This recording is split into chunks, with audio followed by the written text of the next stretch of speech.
So my name is Charlotte Findlay and I'm a PhD student at the Scottish Association for Marine Science. So Charlotte, what were you presenting today? So today I was presenting some work that I've recently published in Marine Pollution Bulletin about mapping widespread and increasing underwater noise pollution from acoustic deterrent devices. So we basically looked at data from 2006 to 2016 to look at the geographic and temporal change in the use of acoustic deterrent devices, which are otherwise known as seal scarers, across the kind of used by the aquaculture industry, and how that's changed. And what we found was that there has been a kind of widespread increase in the use of these devices. So it used to be localised kind of to the sound of Mull, and now a lot of the noise is spread up and down the west coast of Scotland. So it's an interesting kind of unlooked at noise source. Do you find these devices can become a sort of limiting factor to where we're finding species distributions then?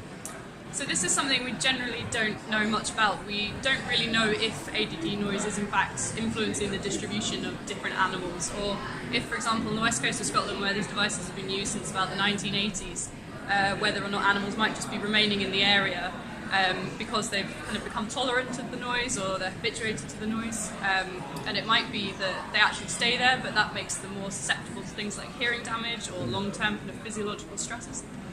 Where do you see your project going on to in the next couple of years?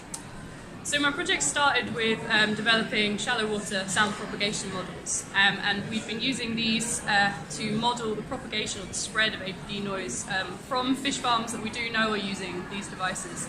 And then this information, we're hoping to firstly validate it, make sure it's actually correct, and then we're hoping to look at how hub porpoise might be distributing themselves, so similar to the question was asked, and distributing themselves in relation to the ADD noise, whether that is influencing habitat choice.